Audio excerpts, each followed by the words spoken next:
comes up when you push start. My name is Rayonna Lee, and I chose to research, write a paper, and do a presentation on Jailhouse Informants. And I chose this topic because I am very interested in what goes on between authorities and inmates and what happens behind closed doors when we are obviously not present.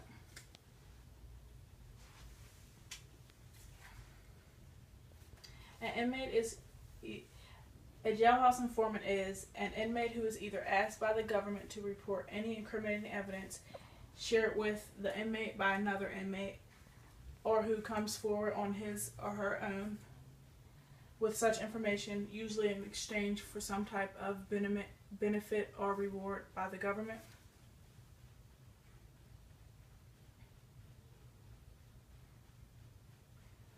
History of informants. The history of informants is very long and humiliating for everyone involved, pretty much law enforcement, judges, families, communities, and inmates. The use of jailhouse informants dates back to the common law in Old England and the beginning of plea bargaining, which is a term that we all are very familiar with. Back then and nowadays, jailhouse informants are known as snitches. Back then they were said to be evil human beings with self-centered motives. Nowadays, there still is a negative outlook on jailhouse informants, but critics are less harsh, even though they still are considered unjust and unholy. In the 18th century Parliament, snitches started receiving rewards, and the rewards were known as blood money. And blood money could range anywhere from money to a pack of cigarettes.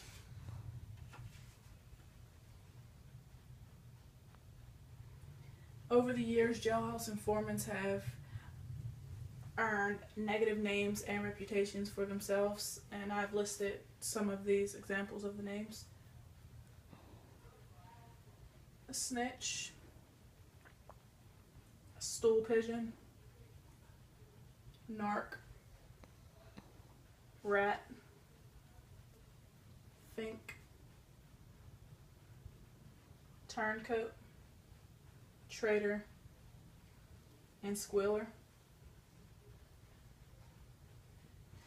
The system of snitches was known to often produce a cycle of betrayal, and within this cycle of betrayal, a snitch should expect to be confronted by another snitch, and negative things that one snitch did to another should be returned later on.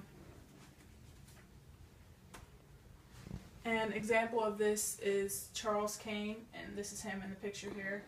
And the story behind Charles Kane is he provided evidence that sent two innocent men to death. A few months after this happened, someone returned a favor, and Kane was hung and sentenced to death as well.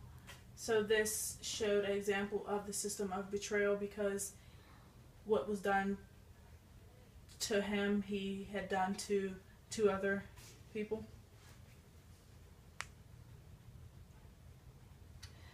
The first documented wrongful conviction case in the United States did involve jailhouse informants.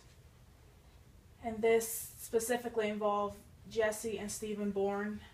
They were two brothers who were convicted for the kidnapping and murder of their stepbrother. And Jesse Bourne, he was sent to prison, and he shared a cell with a forger by the name of Silas Merrill. Silas stepped forward and said that Jesse confessed the murder to him, saying that he physically told him that he killed his stepbrother. Jesse took that to authorities, and they went to trial, and both Jesse and Stephen were charged with murder, and they were sentenced to death. Eventually, their stepbrother reappeared and came back to New Jersey, which proved that he was never kidnapped. He was never killed, and either of the brothers were responsible for those acts. So both of the brothers were released, and Silas Merle was sent back to prison for giving false statements and sending these two away for quite a bit of time. One of my sources, known as the snitch system, says that this experience shows pretty much what you would expect when the criminal justice system offers inmate incentives. These incentives can be anything from money, shortened amount of jail time, even being released from prison. Today there is an increase of public recognition that our criminal justice system often convicts innocent people. I found a chart online, and this represents the statement that the facts that I just gave. And this chart was interesting because it sort of mapped out in bits and pieces the crimes that the crimes that people are put away for wrongfully. The majority of wrongfully convicted crimes are murder and manslaughter, which is this here. And then the second would be child abuse. And then there are other crimes that make up the other part of this pie graph. This was really interesting to me because murder and manslaughter is a very serious offense and crime, and those crimes are one of the two that you get the most time for. They're both considered felonies, and the fact that the majority of people are being wrongfully convicted for a murder or committing murder that they had nothing to do with or knew nothing about is just ridiculous to me.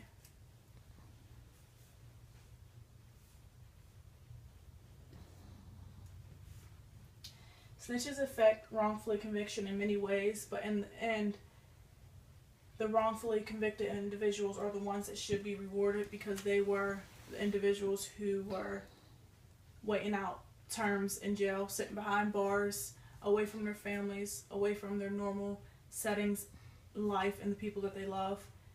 And this is all, again, for something that they had nothing to do with.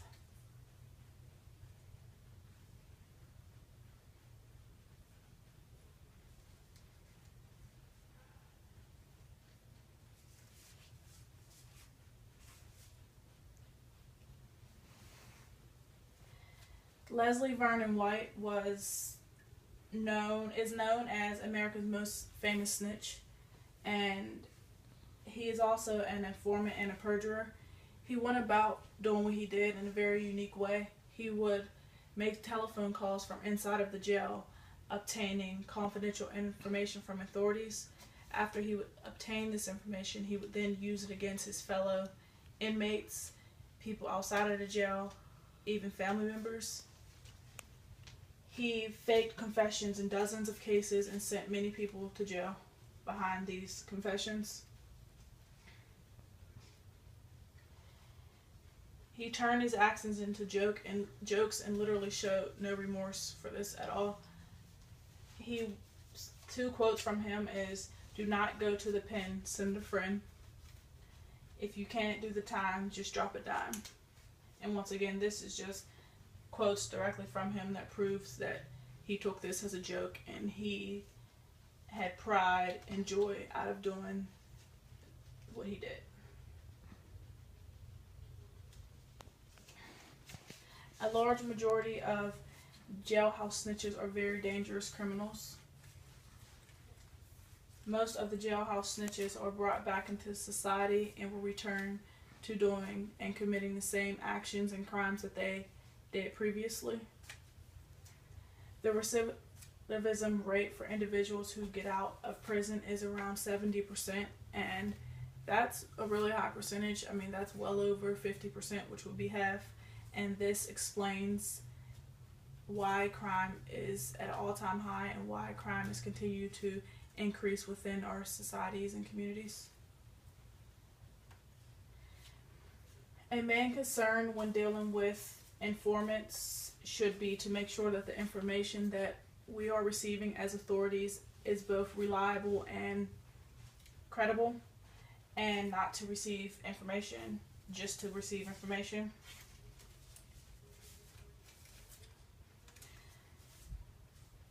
While officials are being rewarded, people facing execution for crimes that they did not commit or dealing with negative emotions. Some of these emotions vary from feelings such as fear, disappointment, and humiliation.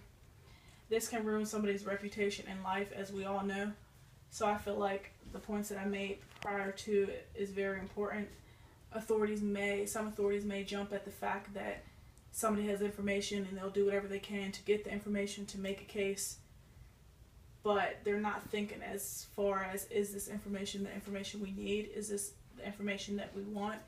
And is justice being served? And is the information actually true, or does this inmate just want something out of the deal for themselves? The Innocence Project is a non-profit legal organization, and it focuses its efforts on wrongfully convicted individuals.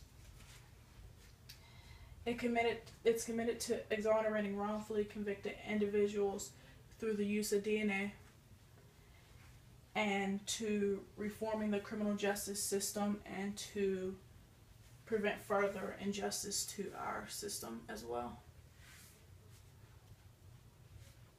Barry Schneck and Peter Neufeld helped 307 wrongfully convicted individuals to this day, and they are also part of the creation for the Innocence Projects,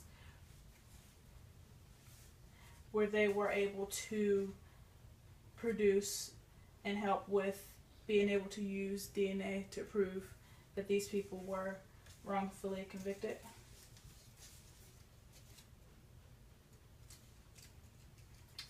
As you know, I spent this semester in North Carolina for my internship with the SBI of North Carolina, which is the State Bureau of Investigation. This term paper became more and more realistic as I was able to sit into interviews, interrogations, and even polygraph tests with some jailhouse informants, cooperating witnesses, and I was also able to apply everything that I've learned over the years at Edinburgh and my criminal justice degree, and I was able to apply that into a real life perspective on my interests and career options, as well as this research paper and presentation. I learned a lot, and I feel like the real life experience did a lot more than what book work did for me. It put things into a real life perspective, and I now have a much better understanding. Involving jailhouse informants can either make or break a case, but the question is justice actually being served?